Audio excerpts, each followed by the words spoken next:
Hello everyone. अगर मान लीजिए किसी देश में धर्म के नाम पर इंसानों की हत्याएं हो रही हैं और अमेरिका के राष्ट्रपति हैं जो डोनाल्ड ट्रंप वो एक बयान देते हैं कि फास्ट वेसियस एंड स्वीट अटैक किया जाए, यानी कि तेज निर्दयी और मीठा बदला लिया जाएगा इस चीज़ का।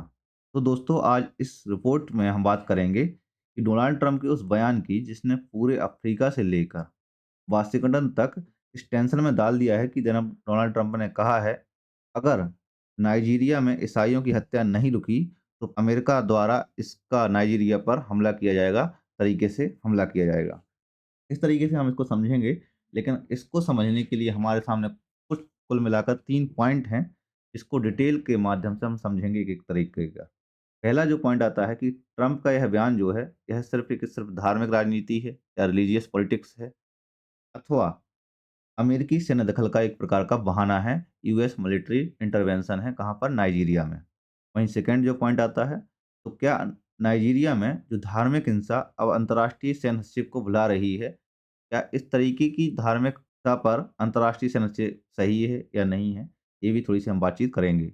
वहीं जो हमारा अंतिम क्वेश्चन आता है कि और क्या भारत जैसे देशों को भी अब रिलीजियस परक्यूशंस के मुद्दे पर वैश्विक दबाव झेलना पड़ सकता है? ऐसे भी कुछ हमारे सामने एक पॉइंट हैं, इन पॉइंट्स को हम ध्यान में देंगे। अगर हम थोड़ी-सा बैकग्राउंड को जान लेते हैं, तो यहाँ पर देखो, नाइजीरिया पश्चिमी अफ्रीका का सबसे बड़ा देश है। आप इसको इस मैप के माध्यम से देखिए। यहाँ पर 2 कम्युनिटी हैं, बेसिकली मेजॉरिटी कम्युनिटी हैं, जो इस्लाम और क्रिश्चियनिटी। तो जो उत्तर का रीजन है उसमें इस्लाम है और जो दक्षिण का रीजन है यहाँ पर क्रिश्चियनिटी है। अगर हम लिटरेसी रेट की बात करें तो यहाँ पर लिटरेसी रेट आप देख पाएँगे, जो सबसे कम है वो किसमें है? मुस्लिम्स में है, इस्लाम में है। वहीं जो क्रिश्चियनिटी में सबसे अच्छा लिटरेसी रेट है, 80% से भी ज़्यादा है। तो यहाँ पर सबसे अच्छा है, ये है लिटरेसी रेट है वहाँ का। अब इसी की वजह से कई सारे यहाँ पर घटनाएँ हुई, जैसे अभी हाल ही में यहाँ पे एक घटना घटित होती है। यहाँ पर बोको हरम और फुलानी मिलिटेंट्स हैं, जैसे उग्रवादी समूह हैं, इन्होंने ईसाई समुदाय पर हमला किया और इसकी वजह से क्या है, उन पर आरोप लगा हुआ है कि उन्होंने हमला करके बहुत सारे ईसाइयों की हत्या की हुई है और कई सारे चर्च भी जलाए हुए हैं। लेकिन नाइजीरियाई सरकार है जो, तो नाइजीरियाई सरकार ने बोला है कि धार्मिक नहीं बल्कि एक प्रकार की जातीय हिंसा थी, तो इसको एक जातीय हिंसा बताया हुआ है। तो डोनाल्ड ट्रंप ने हाल ही में अभी कहा है कि अगर नाइजीरिया में क्रिश्चियंस की हत्याएँ नहीं रुकती हैं, तो अमेरिका की जो प्रतिक्रिया होगी वो फ़ास्ट होगी, विशेष होंगी एंड स्वीट होगी। यानी कि कुल मिला के निर्दयी तरीके से मतलब इसका बदला लिया जाएगा और किसी प्रकार से इसको अगर रोका नहीं गया नाइजीरिया में। तो इसके साथ ही उन्होंने पेंटागन को निर्देश दिया है कि prepare for possible action in Nigeria, यानी अमेरिका अब सीधे मिलिट्री प्लानिंग मोड में है। अगर आप कुछ ये न्यूज़ को देखेंगे यहाँ पर, जो हिंदुस्तान टाइम्स, सीएनएन और द हिंदू के मुताबिक जो है, पेंटागन ने कुल मिला के कह सकते हैं अर्ली प्रिपरेशन के ऑर्डर्स भी दे दिए हैं। इसमें ड्रोन सर्विलांस हो गया, बेस रिकॉग्निशन शामिल हो गया, ये सारी चीज़ें शामिल हैं। अगर आप यहाँ पे कुछ चीज़ें और देखें कि हमारे सामने जो प्रश्न आता है कि जो ट्रम्प हैं, तो ट्रम्प के इस स्टेटमेंट का मतलब क्या है? क्या यह धार्मिक राजनीति है या अमेरिकी एजेंडा है? तो डोनाल्ड ट्रम्प देखो हमेशा से खुद को एक प्रकार के डिफेंडर ऑफ क्रिश्चियनिटी के रूप में प्रस्तुत करने आए हैं। चुनाव के टाइम से ही, जब इन्होंने 2018 का चुनाव भी लड़ा था, तब भी यही इसी टाइप के डिफेंडर ऑफ क्रिश्चियनिटी के रूप में अपने आप को दिखा रहे थे। इस बयान से उन्होंने अपने आप को एबालॉजिकल वोटर बेस के रूप में दोबारा सक्रिय कर दिया है। एक प्रकार से कह सकते हैं कि जो नेक्स्ट चुनाव होने वाला है उसमें ये अपने वोट बैंक को तैयार कर रहे हैं। देखो, अब ये तो दोबारा चुनाव लड़ नहीं सकते हैं, लेकिन अपनी पार्टी के लिए तो काम कर ही रहे हैं। क्योंकि अमेरिका अब अफ्रीका में चाइना और रशिया के प्रभाव को लेकर भी चिंतित है। अब चाइना और रशिया के प्रभाव को लेकर कैसे चिंतित है? तो यहाँ पर कई सारे, जो चाइना है और रसिया है, अब प्रेज़ेंट टाइम पे वहाँ पर उसका प्रभाव बढ़ रहा है। जो चाइना है, चाइना वहाँ से ऑयल परचेज़ कर रहा है नाइजीरिया से, रसिया है वहाँ से ऑयल परचेज़ कर रहा है, ऑयल सप्लाई भी कर रहा है। तो इस सारी चीज़ों की वजह से भी यहाँ पर मुद्दे बढ़ रहे हैं। वहीं भारत भी है, नाइजीरिया से तेल परचेज़ कर रहा है, जिससे कि अमेरिका वहाँ पर नाइजीरिया में हस्तक्षेप करना चाहता है।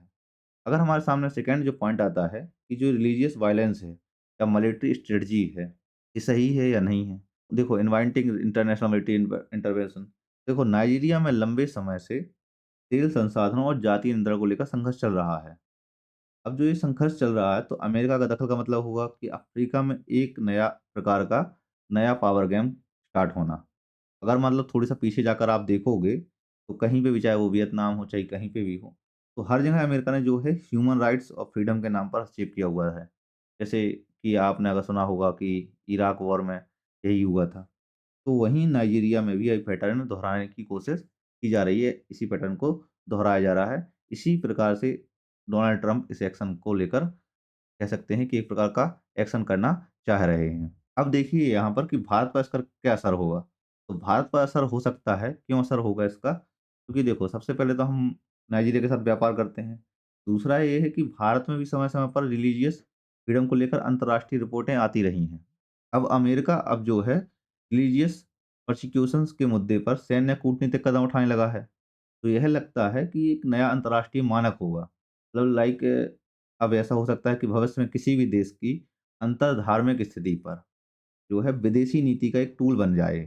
जो टूल ऑफ डिप्लोमेसी कह सकते हैं इसको, कि भारत के लिए संकेत है कि डोमेस्टिक हार्मनी ये जो फॉरेन रिलेशन है इससे जुड़ चुके हैं। अगर मान लीजिए विशेषज्ञ कहते हैं कि जो डोनाल्ड ट्रंप का यह बयान है, ये सिर्फ नाइजीरिया के लिए नहीं है, बल्कि पूरी दुनिया के लिए एक प्रकार का कूटनीतिक चेतावनी है। अगर धर्म के नाम पर हिंसा होती है, अंतर्राष्ट्रीय मुद्दा बनती है, तो भविष्य के लिए हर देश में एक प्रकार के आंतरिक एवं बाह्य दबाव झेलना पड़ सकता है। वहीं अगर जैसे हमने अभी व्यापार की बात करें, तो देखो यहाँ पर जो इंडिया का इम्पोर्ट्स है फ्रॉम नाइजीरिया से, तो क्रूड ऑयल डोमिनेट्स है, accounting for over 70% India's import from Nigeria. India is one of the largest buyers of Nigerian oil. और एक्सपोर्ट जो होते हैं, हम भारत से क्या निर्यात करते हैं, तो फार्मास्यूटिकल्स हो गया, इंजीनियर गुड्स हो गया, ऑटोमोबाइल्स हो गया, एग्रीकल्चर मशीनरी हो गया, टेक्सटाइल हो गया एंड सिग्निफिकेंट एक्सपोर्ट्स हैं ये हमारे। इसके अलावा हमने बहुत सारा इन्वेस्टमेंट भी करके रखा हुआ है वहाँ पे नाइजीरिया एनर्जी में, मैन्युफैक्चरिंग में, सर्विस सेक्टर न contributing to local economic development. Prominent Indian firms such as Tata, Mahindra, Bharti Airtel operate extensively Nigeria. ये सारी चीज़ें यहाँ पर, इसके अलावा एक energy security, defence security, agriculture and technology, इन सब चीज़ों में भी हमने वहाँ पर बहुत सारा इन्वेस्टमेंट करके रखा हुआ है। अगर इसका देखें जाए तो लगभग 14 बिलियन डॉलर का ये वहाँ पर एनुअली नाइजीरिया में एक लार्जेस्ट ट्रेडिंग पार्टनर है इन अफ्रीका में, सबसे लार्जेस्ट ट्रेडिंग पार्टनर है अफ्रीका में। इसकी वजह से यहाँ पर एक काफ़ी नुकसान पहुँच सकता है इंडिया के लिए, अगर अमेरिका द्वारा कोई सैन्य कार्यवाही की जा रही है।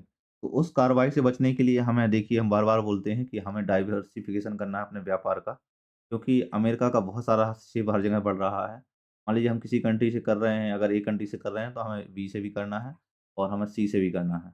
तो इस प्रकार से हम अपनी जो व्यापार है उसका डाइवर्सिफ़िकेशन करना है।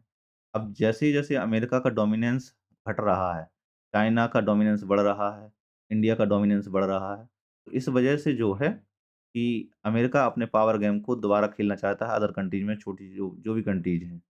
तो अगर मान लीजिए हमारी विदेशी नीति सही होती है, तो इसकी वजह से ये इम्पैक्ट पड़ने लगता है। अब आपको एक चीज़, आपसे एक क्वेश्चन है कि जो अमेरिकन मिलिट्री एक्शन है, ये रिलीजन के नाम पर, धर्म के नाम पर, ये सही है या गलत है?